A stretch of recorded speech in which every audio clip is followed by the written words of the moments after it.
जय श्री गणेश। नमस्कार, मैं आचार्य संजय द्विवेदी सूर्य के राशि परिवर्तन प्रभाव को लेकर आपके सम्मुख उपस्थित हूँ।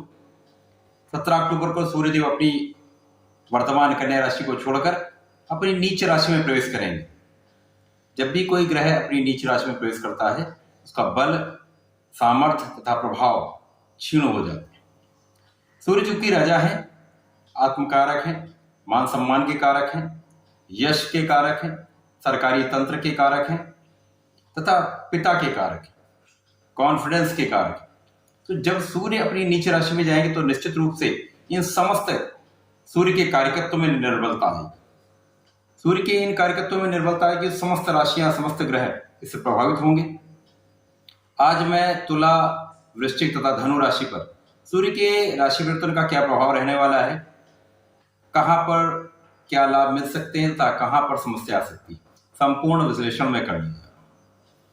तुला राशि में ही सूर्यदेव का राशि परिवर्तन होगा, क्योंकि तुला राशि सूर्यदेव की नीच राशि है। यहां पर पहले से ही केतु का गोचर चल रहा है। जब सूर्यदेव का राशि परिवर्तन होगा तो केतु के साथ सूर्य का साथ में होना ग्रहण दोष का निर्माण करेगा। सप्तम में राहु की दृष्टि का प्रभाव पहले से ही तुला राशि के जातकों को मानसिक रूप से क्लेश दे रही है, तनाव दे रही है, साथ ही साथ कुछ ना कुछ शारीरिक समस्याएं लगी हुई हैं। अब सूर्य जो कि आत्मकारक हैं, पिता के कारक हैं, यश सम्मान के कारक हैं, जब वो लग्न में प्रवेश करेंगे, जब भी कोई विशिष्ट ग्रह लग्न में जाता है तो लग्न के प्रभाव में वृद्धि होती है। परंतु यहां पर स्थिति विपरीत, सूर्य अपनी नीच राशि में जा लग्न में जा रहे हैं तो यहां उनका प्रभाव भी विपरीत ही होगा। तो यहां पर आपके प्रभाव में निर्बलता है, आपके मान सम्मान में कमी हो, आपको अपयश मिल सकता है। अब चूंकि ये शुक्राचार्य की राशि है तो यहां पर अधिकतम जो कारण दिख रहा है वो एक स्त्री ही इसका कारक बन सकती है। एक स्त्री के कारण आपको अपयश की प्राप्ति हो सकती है। तो आपको इस समय में सबसे पहला कार्य ये करना, किसी भी स्त्री का अपमान नहीं करना है। बहुत नियंत्रण के साथ, बहुत आत्मीय संतुलन बनाकर यहां पर आपको रखना। परंतु यहां पर एक सबसे अच्छी बात यह हो रही है कि अगले दिन शुक्राचार्य जो इस राशि के स्वामी हैं, तुला राशि शुक्राचार्य की मूल त्रिकोण राशि है, वहां पर शुक्राचार्य का राशि परिवर्तन हो जाए, जिसके कारण सूर्य का नीच भंग हो जाएगा। अब सूर्य का नीच भंग होगा तो यहां पर जो प्रभाव में निर्बलता आ रही वो अवश्य कम होगा, अपयश का योग कम होगा। परंतु जैसे ही सूर्यदेव आए तो ये योग निश्चित रूप से बनेगा। आपको इस समय बहुत सावधानी रखनी। 17 से 18 अक्टूबर आपको अति सावधान रहना होगा। मान सम्मान में कमी अथवा अपयश का योग बनता है। नीच भंग हो जाएगा तो आपका प्रभाव बढ़ेगा। केंद्र में है तो बल में वृद्धि होगी, आपके शारीरिक कष्टों में कमी आएगी, आपकी कार्य क्षमता में वृद्धि होगी, आपका कार्य क्षेत्र प्रबल होगा। यहां पर जीवन साथी के साथ तनाव की स्थिति, क्लेश की स्थिति निश्चित रूप से होगी। यहां पर साझेदारी में यदि काम करते हैं तो वहां पर अलगाव की स्थिति अथवा विवाद की स्थिति बनेगी, कानूनी समस्याएं हो सकती हैं। तो इनसे आपको बचना हो, सावधान रहना। परंतु सूर्य चूंकि यहां पर लाभ के स्वामी है, लाभ के स्वामी का लग्न में जाना यहां पर निश्चित रूप से आपके लाभ में वृद्धि करेगा, शिक्षा में प्रगति कराएगा, संतान से आपको लाभ देगा, आपके ज्ञान से आपको लाभ अवश्य होगा। आप अपने ज्ञान से इन समस्त समस्याओं से आगे निकल जाएंगे। तो तुला राशि के लिए अपने ऊपर नियंत्रण बहुत आवश्यक है, चरित्र पर नियंत्रण बहुत आवश्यक है, स्त्री का सम्मान बहुत आवश्यक है। ऐसा करेंगे तो निश्चित रूप से आप लाभ लेंगे। वृश्चिक राशि मंगल की राशि है। मंगल के लिए सूर्य परम कारक है। अब जो ये गोचर होने वाला है ये नीच राशि में भी होगा, ग्रहण दोष में भी होगा, द्वादश भाव में भी होगा। तो वृश्चिक के लिए सूर्य का परिवर्तन सबसे कठिन है, क्योंकि सूर्य राजा है, मंगल सेनापति हैं। दोनों का आपसी सामंजस्य बहुत प्रबल स्थिति का निर्माण करता है, शौर्य का निर्माण करता है। तो शौर्य में कमी आई, पराक्रम में कमी है, आपके स्वास्थ्य में कमी है, तो यहाँ स्वास्थ्य समस्याएं निश्चित रूप से बढ़ेंगी। क्योंकि कार्यक्षेत्र के कारक है तो यहाँ पे कार्यक्षेत्र में निश्चित रूप से समस्या का सामना करना पड़ेगा। यहाँ पर अधिकारी गण से आपके साथ विवाद की संभावना दिखेगी। कार्यक्षेत्र में आपकी असावधानी से कार्यक्षेत्र में निश्चित रूप से समस्या आएगी। आपको बहुत सावधान रहना होगा, अपने बुद्धि का उपयोग करना होगा, ज्ञान का उपयोग करना होगा। अब क्योंकि यहाँ पर द्वादश भाव में शुक्राचार्य की राशि में, जैसे शुक्राचार्य को द्वादश का कार्यकत्व प्राप्त है, जैसे शुक्राचार्य यहाँ पहुंचेंगे तो नीच भंग होगा, तो यहाँ पर आपकी वैवाहिक समस्या जो है उसका समाधान हो जाएगा। आपके प्रेम संबंधों में अच्छा ये रहने वाला, परंतु विवाद निश्चित रूप से बढ़ने वाला। तो कानूनी समस्याएं यदि आपकी हैं तो इस समय में आपको उनसे बचना चाहिए, उसका निराकरण नहीं हो पाएगा, सावधानी रखने की आवश्यकता होगी। साथ ही साथ यहाँ पर शत्रु पक्ष बहुत यहाँ पे विकराल रूप धारण कर सकता है, तो आपको अपने शत्रुओं पर विजय तो मिलेगी परंतु बहुत कष्टदायक समय होगा। आपको बहुत सावधानी से, बहुत नियंत्रण के साथ यहाँ आपको चलना होगा, आपको बचाव करना होगा। यहाँ अवॉइड करने वाली सिचुएशन, भिड़ने की सिचुएशन नहीं, आप भिड़िएगा नहीं, अवॉइड करिएगा। बाद में विजय तो आपकी होगी परंतु बहुत कष्ट के साथ ये समय आपका निकलने वाला है।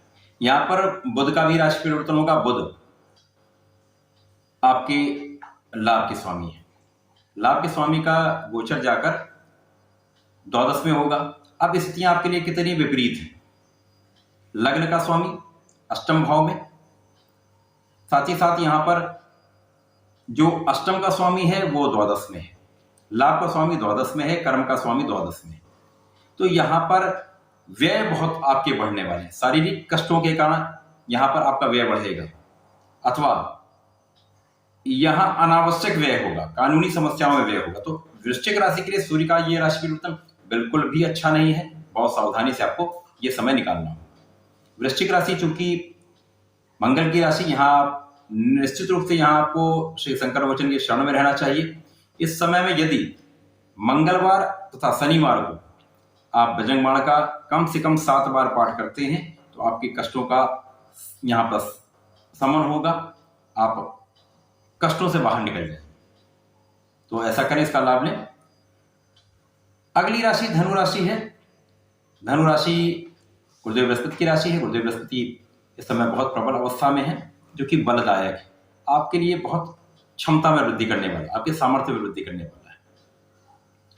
शास्त्रों में भी वर्णित है, यदि लग्न बलवान है, लग्न का स्वामी अच्छी स्थिति में है, बलवान स्थिति में है, तो राशि का परिवर्तन, जो ग्रहों का राशि परिवर्तन होता है उसमें यदि कुछ निर्बलता भी होती तो भी वो उतना नकारात्मक प्रभाव नहीं दे पाता है। अब यहाँ पर धनुराशि के लिए तो स्थितियां अनुकूल है, क्योंकि यहाँ पर सूर्य का राशि परिवर्तन, सूर्य जो कि भाग्य के स्वामी, उनका परिवर्तन लाभ भाव में हो रहा है, यद्यपि ये नीच राशि है, परंतु एकादश भाव में जैसा कि शास्त्रोक्त है वहां पर सभी ग्रह अच्छा प्रभाव ही देते हैं। वो निर्बल अवश्य हो सकते हैं परंतु वो लाभ का ही कारक बनेंगे। अब यहाँ पर केतु के साथ इनकी युति होगी तो ग्रहण का भी प्रभाव होगा। तो प्रारंभिक 17 अक्टूबर 18 अक्टूबर तक कुछ स्थितियां ऐसी बनेगी कि आपको लाभ की मात्रा कम हो सकती है, अथवा लाभ ना भी हो तो ऐसा भी संभव है। परंतु उसके पश्चात शुक्राचार्य का राशि परिवर्तन आपके बल में निश्चित रूप से वृद्धि करेगा, क्योंकि शुक्राचार्य जो आपके लाभ के ही स्वामी है, तो लाभ के स्वामी का जब गोचर लाभ में ही होगा तो निश्चित रूप से इस भाव में बहुत प्रबलता आएगी। सूर्य का नीच भंग होगा, यद्यपि यहाँ पर ग्रहण का प्रभाव होगा परंतु आपका लाभ निश्चित रूप से यहाँ पर बढ़ेगा। उस एक्सपेक्टेशन के अनुसार नहीं हो पाए, आप 100% सोच रहे 100% नहीं हो पाए, परंतु यहाँ पर 90% तो आपको निश्चित रूप से लाभ मिलेगा ही मिलेगा, क्योंकि लाभेश लाभ भाव में है। राहु तथा लाभ भाव के स्वामी का मित्रवत संबंध जो है वो भी आपको लाभ देगा, और केतु का संबंध लाभ भाव से होने से लाभ की मात्रा तो अचानक वृद्धि करेंगे। तो कुछ ग्रहण के कारण समस्या हो सकती है परंतु आपको लाभ मिलेगा। संतान से भी आपको लाभ मिलेगा, आपके ज्ञान से लाभ मिलेगा, शिक्षा से लाभ मिलेगा। बुध भी यहाँ पर राशि परिवर्तन करेंगे, बुध भी लाभ भाव में पहुंचेंगे। अब बुध चूंकि धनु राशि के लिए 2 केंद्र के स्वामी है, सप्तम के स्वामी तथा दशम के स्वामी, दशम तथा सप्तम का स्वामी जाकर लाभ भाव में जाएगा, तो यहाँ पर आपके जीवन साथी से भी आपको लाभ मिलेगा, पार्टनरशिप में भी आपको लाभ मिलेगा। यदा कदा कुछ समस्याएं आ सकती हैं परंतु आपको लाभ निश्चित रूप से बढ़ेगा। आपके कार्य क्षेत्र में कोई समस्या नहीं आएगी। कुछ मानसिक द्वंद्व अवश्य हो सकता है, कुछ मनमुटाव अवश्य हो सकता है, तो यहाँ कुछ सावधानी रह के, पेशेंस रखें, धैर्य रखें, तो आपको कहीं कोई समस्या नहीं, आप निश्चित रूप से बड़ा लाभ लेने वाले हैं। तो यहाँ पर भाग्य का भी स्वामी रहेगा, लाभ का भी स्वामी रहेगा, यहाँ पर कर्म का भी स्वामी है, तो निश्चित रूप से प्रगति तो आपको होने वाली। और उसके पश्चात लग्नेश का चतुर्थ भाव में होकर हंस नामक राजयोग बनाना आपके लिए सर्वाधिक शुभ है। ये शुभता जो है आपके कार्यक्षेत्र में प्रगति कराने वाला है, धन का भाव प्रबल करने वाला है, साथ ही साथ जीवन साथी के साथ संबंध बहुत अच्छे रहने वाले, आपके लग्न को भी प्रबलता मिली। तो धनु राशि के लिए सर्वश्रेष्ठ समय है। यहाँ पर कुछ क्षणिक समस्याओं के साथ परंतु लाभ आपको अवश्य मिलेगा। लेकिन चूंकि यहाँ पर अभी कहीं ना कहीं शनि का प्रभाव है, तो निश्चित रूप से आपको नियमित रूप से श्रीहरि की शरण में रहना चाहिए। इस समय में यदि आप शंकर मोचन श्री बजरंगबली की शरण में रहते हैं, हनुमान चालीसा का नित्य पाठ करते हैं, तो आपके कष्टों का समापन होता है, आप बहुत लाभ लेते हैं। तो ऐसा करें, इसका लाभ लें। धन्यवाद, नमस्कार।